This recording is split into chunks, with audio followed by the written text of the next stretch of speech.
My son told me I was too old, too slow, and just weighing him down, and before I could even process it, he stuck me in a nursing home without my say-so and moved into my house like I was already buried. But I wasn't confused. I wasn't done. And while he thought I'd just disappear quietly, I was planning something entirely different. Something he'd feel in his chest every time he turned that key. Before I start, I just want to check in with you for listening. If you're comfortable, leave a link to where you're listening from and what time it is. I'd love to know. Now let me tell you how I made my son regret the day he ever underestimated his mother. I raised Tyler with hands that cracked and bled, and with a heart that stretched far past breaking. After my husband, Richard, passed away, Tyler was all I had left. I scrubbed diner floors till my knees ached. I skipped my own meals when bills piled too high. I even pawned my wedding ring just to buy him a proper suit for his graduation. I never once asked him for a thank you. I believed love would come back around when it really counted. So when I fainted in the kitchen that Tuesday morning, I didn't make a big deal of it. I figured it was low blood sugar, just hadn't eaten and had been on my feet too long. Tyler came by that evening with his wife, Brooke, all sweet smiles and fake concern. "Mama, we just want what's best for you," he said, while Brooke nodded like she was reading from a script. "They offered to help me settle my affairs." Tyler's words, like I was already halfway to the grave. "They brought soup, asked about my will, and kept saying how hard it must be to maintain a house at my age." What I didn't know then was they'd already talked to a lawyer behind my back. I didn't know they were whispering to the neighbors that I was losing it. I didn't know Brooke had already started changing the locks.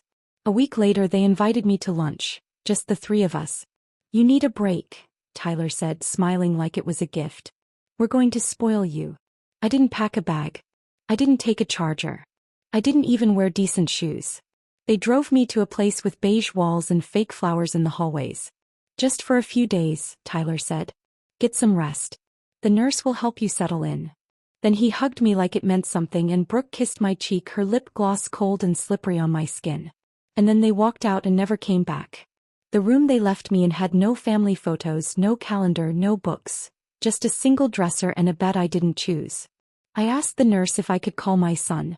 She said, "You'll have to wait until visiting hours." I said, "But he just left." She blinked, confused, then handed me a form with my name on it. Tyler's signature in every checkbox. Medical consent, residential admission, observation status. He had committed me.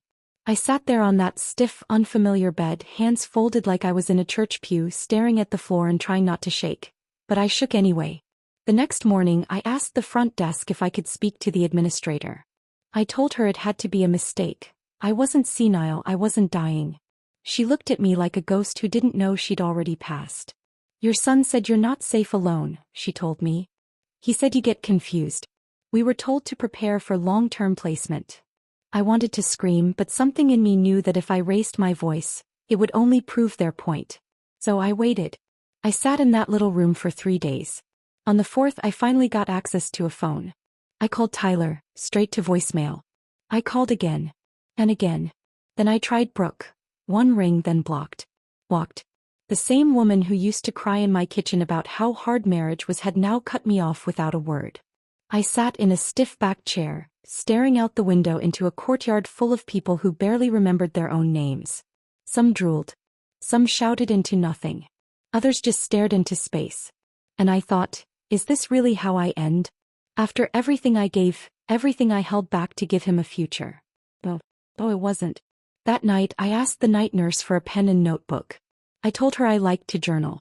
She smiled gently and brought me a small spiral one from the activity closet. I didn't write poetry. I didn't write prayers. I wrote facts, dates, bank details, account numbers, property I still owned, people I remembered, everything I had left. I wrote it like a war plan because that's exactly what it was. I wasn't confused. I wasn't delusional. And I sure as hell wasn't dead. They thought I wouldn't notice the frozen accounts. They thought I wouldn't realize my name had vanished from my own utility bills. They thought being old meant I couldn't fight back. But I raised a man. I survived a marriage. I survived breast cancer. And I was going to survive this too. Only I wouldn't just survive, I'd come back. And when I did, I wouldn't ask for the keys. I'd sell the entire damn house and buy the one next door, just to watch Tyler's face every single morning. He stepped outside thinking he'd already won. like the quiet woman in the room was just background noise. But sometimes, the quietest one is just waiting for the right moment, and mine was finally here. When I called my old attorney Monica Barrett, she didn't answer on the first ring, and honestly I couldn't blame her. It had been years. But I left her a message anyway, short and sharp. Monica, this is Evelyn Carter. I believe my son has committed fraud in my name and placed me in a care facility without my consent. I still have access to our joint account and original legal files. Please call me. She got back to me before lunch the next day. Mrs. Carter, she said, her voice tight with concern, are you safe? I said, as safe as a woman can be when her only son locks her away and assumes she won't bite back. There was a pause. Then she said, tell me everything. So I did. That Friday she drove nearly 3 hours through pouring rain, marched right through the front doors of that facility, and told the receptionist she was my attorney. The staff got uneasy real fast. I could see it in the way the manager pulled her aside and started throwing around phrases like, acting in the client's best interest. But Monica wasn't playing nice. She walked into my room with a soaked trench coat, a briefcase, and a look in her eye like she was ready for battle. You're not staying here another week, she told me flat out. And if they fight us on this, we'll sue them too. For the first time in weeks I felt like I could actually breathe. We reviewed every detail. The forged power of attorney, the property deed that still had only my name, the joint account Tyler assumed I'd forgotten about. I never removed him, but he never guessed I still had access. I'd stayed silent long enough. Do you want to go nuclear? Monica asked me. I looked her dead in the eyes and said, no, I want to go biblical. He grinned. Then we start with a revocation. You're still competent, still fully in control of your rights. First step, take back everything he thinks he owns. Within days, Monica filed an emergency motion to revoke the forged POA. We included a capacity evaluation from the facility's own doctor, who had quietly told me he found 0 signs of cognitive decline. We also opened a case against Tyler for elder exploitation and document fraud. And we froze the account he was using to pay off that oversized mortgage on my dime. I left that nursing home on a quiet Wednesday afternoon. No farewells, no second glances. Just a canvas tote of new clothes Monica bought and the long walk through those sliding glass doors. Freedom smelled like fresh air. We didn't go back to my house, didn't even drive past it. Monica checked us into a quiet extended stay suite for the weekend so we could plan next steps. Tyler had no idea I was out, but he would soon enough. That same weekend, Monica filed for a forced sale of the house. Since Tyler had no legal claim and I never gave permission for him to live there, we had every right to push him out. If he refused, law enforcement would take care of it.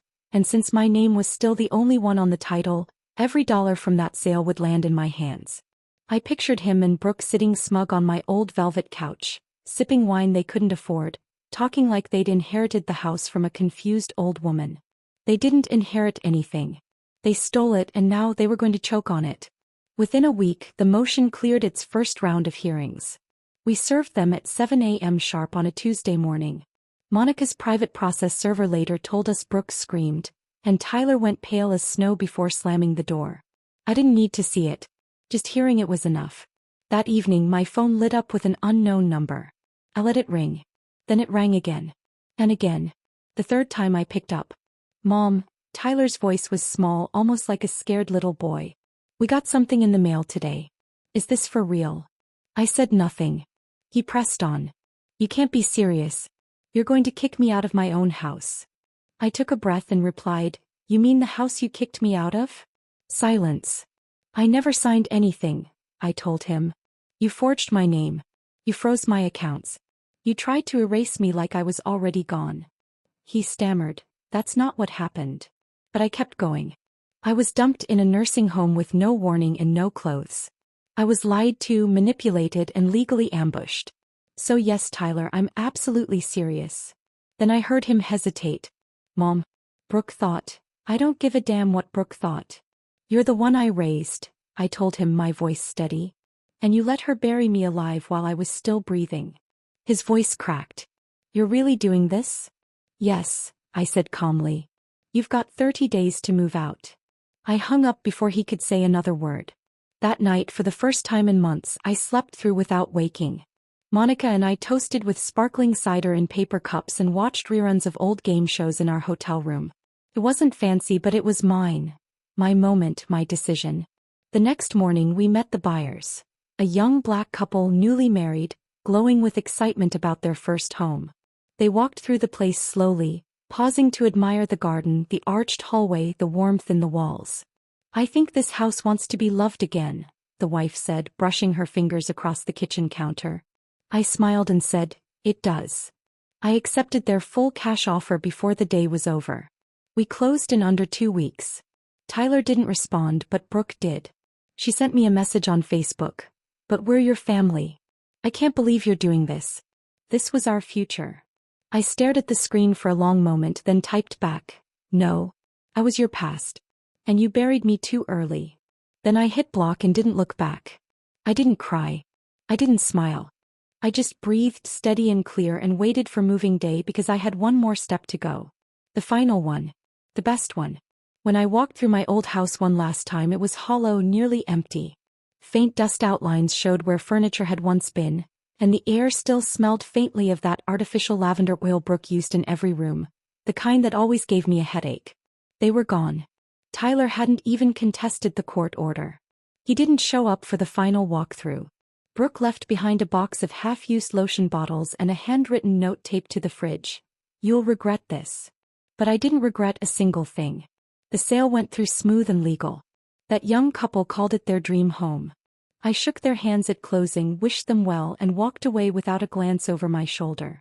The money from the sale hit my account by Monday. Monica looked at me and asked, "Ready for step 2? I grinned. "Oh, I've been ready." We didn't rush. That's the trick. Revenge doesn't need heat. It needs patience. It needs precision. We waited until they moved out completely. Waited for the neighborhood to stop buzzing. And then I made my move, the one they never saw coming. I bought the house right next door. A small, tidy one-story with a rosebush out front and a back porch that looked straight into their kitchen window. Perfect. Paid in full, no mortgage. Monica handled the paperwork. I signed the deed with a hand that trembled, not from weakness but from satisfaction. I didn't tell my grandson Logan. Not yet. This one was mine to savor. On my first day in the new house, I put on my best Sunday hat, brewed a glass of sweet tea, and sat right out front like any other grandma watching the world pass by. That's when Tyler stepped outside. He wore gym shorts and a wrinkled t-shirt, juggling a trash bag and his phone. He looked like a man who just realized the comfort around him was never his to keep. He saw me, froze, then turned around and disappeared inside without a word. I didn't move. I'd waited too long for that moment. 4 days later, Brooke wouldn't look at me. She pulled the curtains tight, parked farther down the drive. My existence was more than her pride could handle. But I wasn't finished. I started planting roses along the fence line, bright red like flames. Monica called it petty. I called it peaceful warfare. Every morning I sat on my porch and waved to the mailman. I greeted the neighbors Tyler and Brooke had ignored. I baked banana bread for the couple who now lived in my old home. And every evening I watched Tyler behind the blinds, trying not to see me. Brooke's car began disappearing earlier each day, sometimes for days at a time. Tyler stayed indoors. Lights glowing at 2 a.m., TV flickering. I could only imagine the conversations inside, until I didn't have to. One afternoon, Logan came walking down the sidewalk, backpack slung low. He hesitated by the fence, then stepped across and knocked. I opened the door. "Grandma," he said softly, "can I sit with you for a bit?" I didn't ask questions. Just opened the screen and let him in. We sat side by side on the porch. I poured him a glass of iced tea, the way I used to when he was little and scared of thunderstorms. He didn't say much at first. Then quietly, I heard what they did. "I'm sorry." I just looked at him. "They told me you had dementia," he added. "Said you weren't safe alone. But you don't look confused to me." I gave him a soft smile. "I never was." He leaned forward, curious. "Why'd you buy the house next door?" I answered calmly, "Because your father needed a reminder. One he'd see every day from his front porch." Logan snorted. "You're colder than I thought, Grandma." I laughed, a real full-bodied laugh. "No, baby. I've just stopped pretending I owe anyone my silence." He stayed for dinner that night. Said he missed my sweet potatoes. Said his mama still didn't know how to season anything right. I never asked about their marriage, I didn't have to. Some storms are loud enough without words. The very next morning Tyler showed up at my door. I didn't flinch. Didn't rise. Just sat there as he stood on the porch holding his hat like a little boy caught in a lie. "Why are you doing this?" he asked. I took a long sip of my tea. "Doing what?" "Living across the street, watching us." I tilted my head slightly. "I bought this house because I liked the view." "You're trying to humiliate me," he said, his voice tight. I shook my head slowly. "No, Tyler. That part already happened. You did that the moment you called me a burden." He looked away and I kept going. "I raised you alone. Carried you through everything. And when I finally needed someone, you left me in a room full of strangers. You called it mercy. You called it love." "I thought," he started, but I cut him off. "No. He didn't think. You took. You erased me. You assumed I wouldn't fight back." He didn't have a response. I stood slow but steady and walked to the door. "This piece is mine, Tyler. Don't knock again unless you plan to earn your way back into it." Then I shut the door. No tears. No shaking. Just the warm comfort of my chair and the roses blooming out front, because somehow the view had never looked better. People like to say closure comes with an apology, but I've never believed that. To me, closure shows up when you can sit in silence and genuinely not care what they think.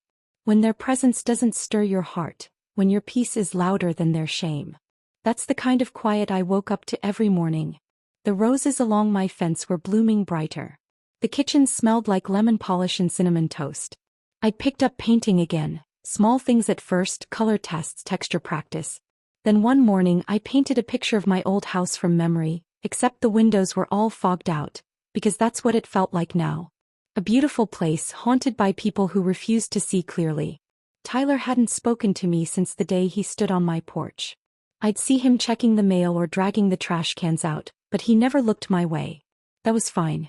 I wasn't waiting on reconciliation. I just wanted truth to hang over him like a shadow he couldn't shake. Brooke, on the other hand, had gotten louder, loud in that passive-aggressive white wine on the porch kind of way. Backyard parties during dinner, music turned up just loud enough. Wine tastings, laughter that carried over the fence like a warning shot. I'd hear her talking about me to whoever was over. "She's clearly lonely. That's why she moved next door. He's obsessed with us. It's creepy. She needs to let go. We're happy. She's just bitter." I didn't respond. Not once. Because real happiness never needs a spotlight. Then one Sunday morning I looked out the window and nearly spilled my tea. There was a "for sale" sign in their yard, crooked like they shoved it in too fast. Tyler stood next to it, arms folded, face tight. Brooke came out a few minutes later, still in her robe, screaming. I couldn't hear the words, but her body did the talking, pointing, yelling, pacing. I watched from my porch like it was a front-row matinee. It wasn't about gloating. Not really.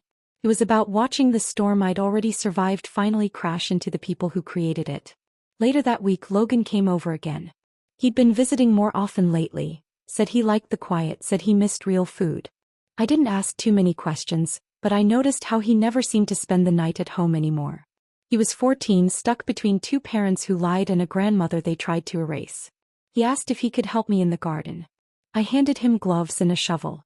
"You know," he said, pressing new marigolds into the soil, "I heard them talking about moving. Mom wants to go back to Texas." I nodded. "And your dad?" "He doesn't want to leave," Logan said, glancing up at me, "but he doesn't want to stay either." "Why not?" I asked. Logan smirked. "Because every time he looks out the window he sees you." I didn't say anything. Just patted the soil down and smiled. That night I pulled out the old notebook.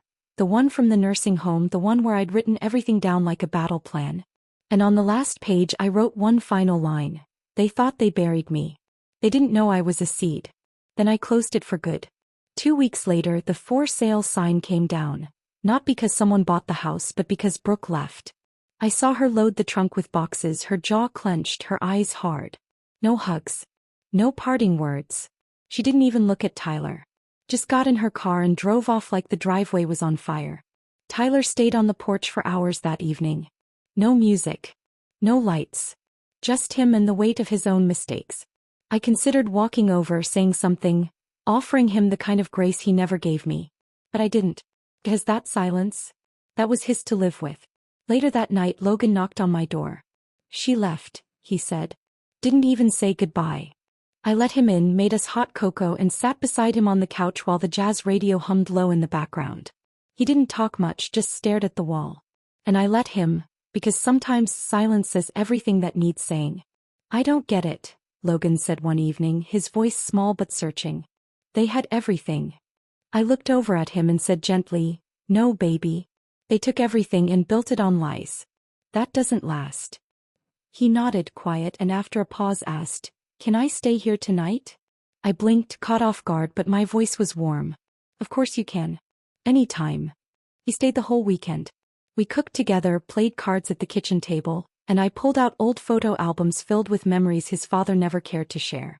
I showed him pictures of his grandfather, told him stories Tyler never bothered to pass down.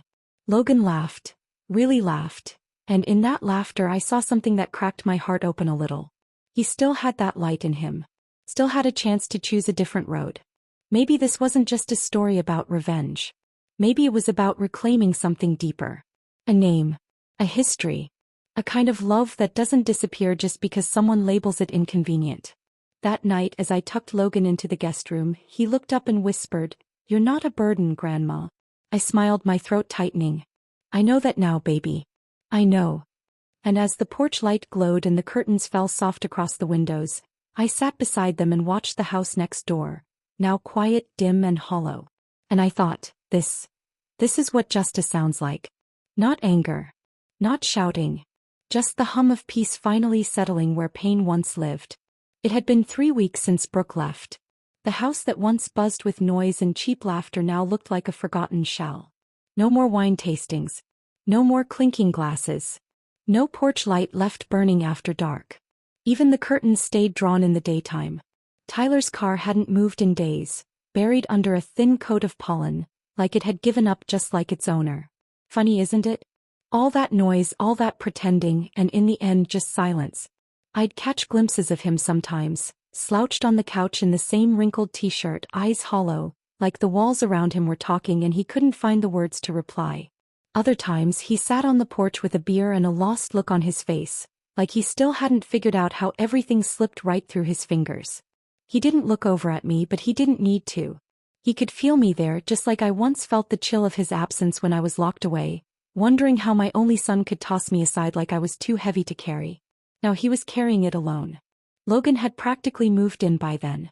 He split his time between school and my house. Tyler barely noticed, or at least that's what Logan said. "I don't think he cares anymore," he told me one night over dinner. "He just stares at the TV. Doesn't even change the channel." I didn't say anything. What could I say? It's hard to feel sorry for someone who stole your dignity and tried to bury you alive. But it's just as hard to hate the boy you once rocked through thunderstorms. Love's never simple. Logan, though, he was doing better. His eyes had a little light again. He smiled more, helped me in the garden and in the kitchen, asked real questions about our family. The kind Tyler never bothered to ask. That Friday we brought groceries down to the church pantry together. I saw familiar faces. One of the deacons pulled me aside and whispered, "We heard what they did, Miss Evelyn. We're so sorry." I smiled gently and told him, "God restores what people try to ruin." He nodded, his eyes soft with something that felt like understanding. I could tell they'd all been watching, even from a distance. The whole neighborhood knew by now. That's the quiet power of justice people don't often talk about. It travels, slow, sure, and heavy, not through shouting but through silence that echoes louder than screams. And Tyler's silence? It rang through the neighborhood like church bells after a funeral. That same weekend I walked into the community center and handed them a check for $10,000. Anonymous. It was for their new senior outreach program. They were trying to build a rideshare system for elders living alone. I knew I wasn't the only one who'd ever been made to feel like dead weight in their own family, and I wanted to make sure no one else got thrown away as easily as I had. Logan helped me deliver it. "Why not put your name on it?" he asked. I smiled. "Because the people who need it, they don't care who gave it. They just need to know someone did." He nodded, quietly thoughtful. That Sunday Tyler showed up on my porch. I was baking sweet potato pie and I guess the smell reached him. He stood outside for a long while before he finally knocked. I opened the door, wiped my hands on a towel and waited. He looked different, tired in a way that lived in the bones. "I wanted to talk," he said. I stepped out but didn't invite him in. He looked down at the floorboards. "Brooke's not coming back." I said nothing. "I tried to fix it," he added. "But everything just fell apart." So I said nothing. Then he looked up and for the first time in years I saw a glimpse of the boy I used to know, hiding behind eyes that had seen too much. "I messed up, Mama," he said. The words landed heavy. I thought I was doing the right thing. I don't know. I got scared. I didn't want to lose everything trying to take care of you. My voice was calm but sharp. "You didn't take care of me. You got rid of me." He nodded slowly, eyes thick with guilt. "I was wrong." Finally I said, "I waited, Tyler." And then paused. "But I don't expect anything now. I just wanted to hear you say it." I took a deep breath. "You thought you could bury me, Tyler," I said quietly. "But you didn't know what I still had left in me." He kept his eyes down. "You forgot what I gave up to build that house, to raise you, to keep your lights on and food in your stomach." "I didn't forget," he murmured. I tried to rewrite the ending. And I was wrong." I nodded once, calm but certain. "Logan is safe with me. He can stay here as long as he needs. But you've got some soul-searching to do, and you won't do it on this porch." Then I turned and walked back inside. I didn't slam the door. I didn't cry. I let the smell of sweet potato pie fill the house and I set the table for two. A few minutes later Logan came down the stairs. "Was that him?" he asked. I nodded. "What did he say?" "Nothing I haven't already heard in my heart," I told him. "But it's not my job to carry him anymore." He pulled out a chair and Saturday, "I'm glad you're my grandma." I smiled softly. "Me too, baby. Me too." Outside Tyler sat alone on his porch and I let him. Because peace, once reclaimed, is not something you ever hand back. You don't always get the ending you imagined. Sometimes you get something better. I never expected to live out the last chapter of my life next door to the son who betrayed me. I never planned to raise my grandson all over again. And I never thought peace would come not through forgiveness but through boundaries. Yet here I am, still standing, still breathing, still free. Tyler never left the neighborhood even after Brooke packed her bags and vanished back to Texas. He stayed, maybe out of guilt, maybe out of shame, or maybe because he believed he could fix things just by being close. But I didn't want closeness. I wanted meaning. He tried a few more times to connect. A wave here, a knock there, but I kept it short. Polite. Controlled. Because I'd lived through the storm and I wasn't letting the wind back in. Logan had settled into a rhythm at my house. He started calling it our place. His grades came up. He joined a youth gardening club. Asked me if we could grow tomatoes next season. Of course we could. We could grow anything we wanted, because no one was ever going to uproot us again. Then one morning I got a certified letter from my attorney Monica Barrett. Inside was the final draft of my will. Neatly typed, fully notarized and updated to reflect exactly what I wanted. Tyler would get nothing. Not a penny. The house I now lived in. Willed to Logan once he turned 21. Until then, a trust would cover his education, his living costs, and whatever else he needed to build his future. The rest of my estate, retirement savings, home sale profits, old life insurance, was going into something bigger.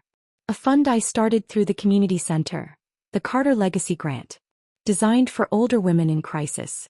Women abandoned by their children. Women who just needed one more hand to stand back up. I'd already made the first donation, $50,000. I never told Tyler about the will. I didn't have to. He found out 2 months later when he called Monica asking for a copy of the estate plan, just to be informed. She told him with a smile that he wasn't included. He called me that night. "Mom," he said, voice tight, "is this real?" "Yes." "You're cutting me out completely?" "No," I said. "You did that all by yourself when you signed me away like lost luggage. When you sold my things before I was even cold." Silence. "You didn't just fail me, Tyler. You erased me. And now you're learning what that feels like." I said I was sorry, he whispered. "And I forgave you," I replied. "But forgiveness doesn't mean inheritance." Then I hung up. That was the last time we ever spoke. A month later he left town. Quietly. No U-Haul. No goodbyes. Just a faded for sale sign that disappeared after 2 weeks. The neighbors said he moved down to Florida. Some said he lost his job. Others claimed he was staying with friends. I didn't ask and I didn't need to know. Because the day he left, I sat on my porch with a cup of jasmine tea, looked out at the quiet street and felt nothing but peace. Logan joined me with 2 warm muffins in his hands. "He's gone," he said. I nodded. Sometimes people leave when they realize they can't control the story anymore. "Do you think he'll ever try to come back?" "Maybe," I said. "But if he does, he'll find a fence that wasn't there before." I looked out at the garden. Roses in bloom, tomatoes starting to peek through, bees weaving between the marigolds. Who is beautiful? Who is mine? Later that year, I was invited to speak at the community center's Elder Justice Seminar. They asked me to share a few words about financial abuse, power of attorney fraud, and reclaiming your rights. I stood before a room full of women, most of them over 60, and told them the truth. "They'll call you old," I said. "They'll call you a burden. And they'll smile while stealing everything you built. But listen to me, there is power in truth. There is power in silence. And there is power in the law, if you're brave enough to use it." They clapped. Some cried. One woman hugged me afterward and whispered, "Thank you for reminding me I'm not crazy."